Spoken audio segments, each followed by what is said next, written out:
But the most evident and visible aspect of Romanism is the adoration of Mary. And that's what I'd like to read to you from the newspapers about the false doctrine. In other words, what I mean by that is there's a doctrine of Mary in the Bible. I mean, there's doctrine, doxos is teaching, and the discussion of, there's a lot taught about Mary. One of the greatest women that ever lived. God only had one son, and He chose Mary to raise him. There's lots, but she never in the Bible is treated the way Romanism treats her. And let me show you exactly what I mean by that. I'll start with, from the newspaper, Appearances of Mary. You can track this on the web, and you can just chart the appearances of Mary around the world, and they give them to you everywhere. Here's something from the papers, and I just want to read it to you. It says, "We are now standing in the face of the greatest historical confrontation humanity has gone through." In your mind, trying to figure out who's talking. "I do not think that the wide circles of American society or the wide circles of the Christian community realize this fully.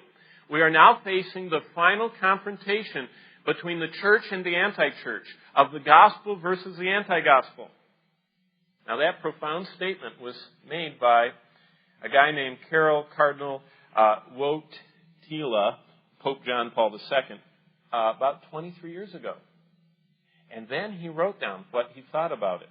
His book is on Mary, his personal autobiography, and then his personal meditations on Mary. And no one has a higher view of Mary than Pope John Paul II.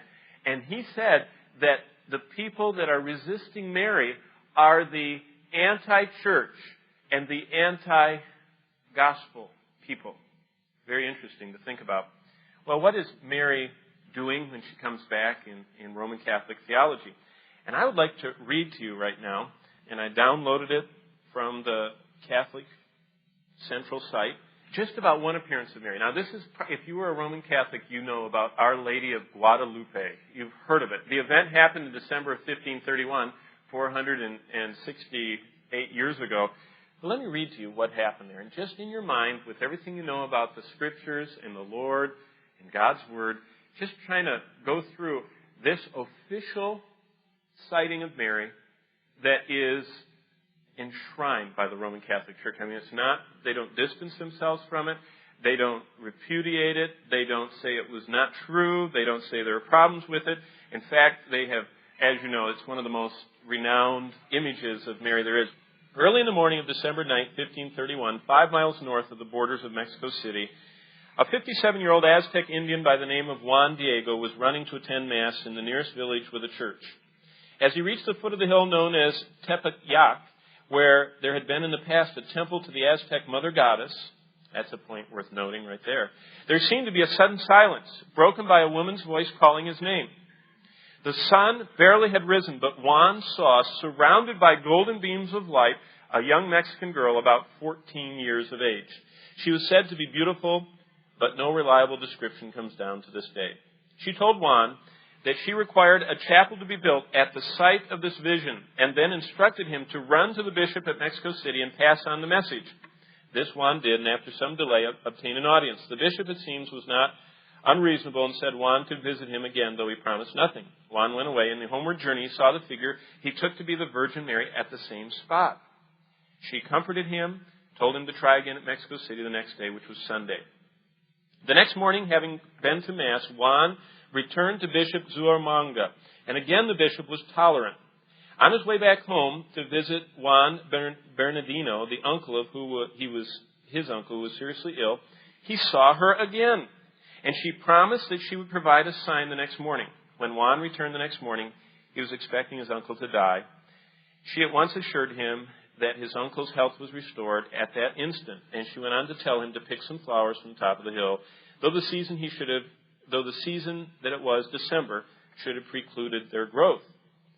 There were flowers in full bloom, which included the Castilian roses.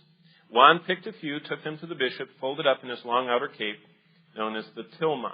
Then, in a fashion that featured in a number of other legends and miracles, such as the veil of St. Veronica, a miracle seemed to have occurred. As Juan, he's wearing this big robe, unfolded the tilma, it emerged that the image of the girl he had seen and spoken to on the hill was imprinted on it in full color.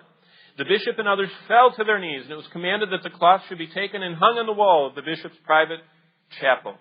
Furthermore, when Juan went back to his uncle, he found the old man fully recovered, and telling how he'd been healed by a glowing young woman who had said to him, "Call me and my image Santa Maria de Guadalupe."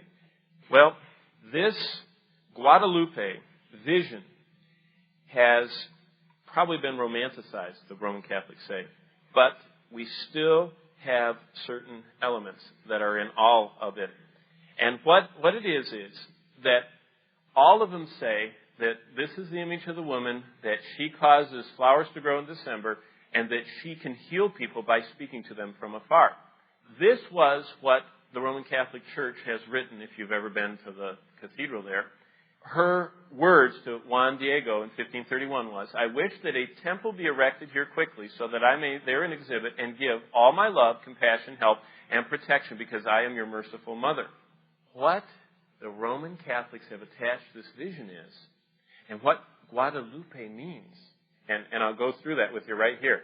It is believed that Our Lady used the Aztec Nahuatl word for Cuatlasupe, and it sounds remarkably like the Spanish word Guadalupe. The first part means serpent. The middle part is the noun ending, which can be interpreted as the, and the last part means to crush or stamp out. So Our Lady must have called herself the one who crushes the serpent. Now, turn back to Genesis 3 with me for just a moment, because I want to show you the very first prophecy of the gospel. We call it the proto-evangelium. Christ is the prototokos. He is the head, the first of all.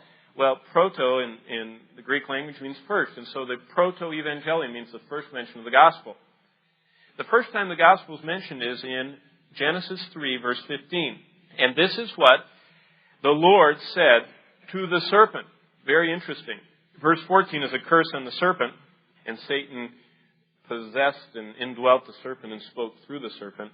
Verse 15, the Lord continues. This is God speaking. Verse 15 of Genesis 3. "I, God, will put enmity between you, serpent, and the woman, and between your seed, serpent, and her seed, woman." Serpents don't have seed. Women don't have seed. So we have a little medical quandary here. So immediately we're coming into the spiritual dimension, and the seed of the serpent is going to be the descendants, the followers. And by the way, this is the beginning of the two churches, God's church, Satan's church, right here. And the first member of Satan's church was Cain. And the first member of the Lord's church, of course, were Adam and Eve and Abel. But between serpent's seed, the descendants, the followers of Satan's religion, and her seed, the woman's seed, which is a prophecy of Christ coming. Because he was what born? Virgin born. Women don't have seed. And so what this is saying is a supernatural birth. The woman would have a descendant that would not come by normal means. And so this is the first mention of the gospel. But look at this.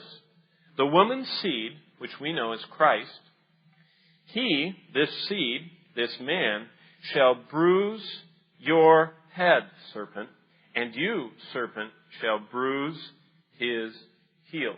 This is a prophecy of Jesus Christ crushing Satan. At the cross, he crushed Satan. What has Roman Catholicism done with that prophecy? They have laid it at the feet, literally, of Mary, most well-known of all the representations of Mary. And Mary has become Maria de Guadalupe, Mary the serpent crusher, usurping Christ's place.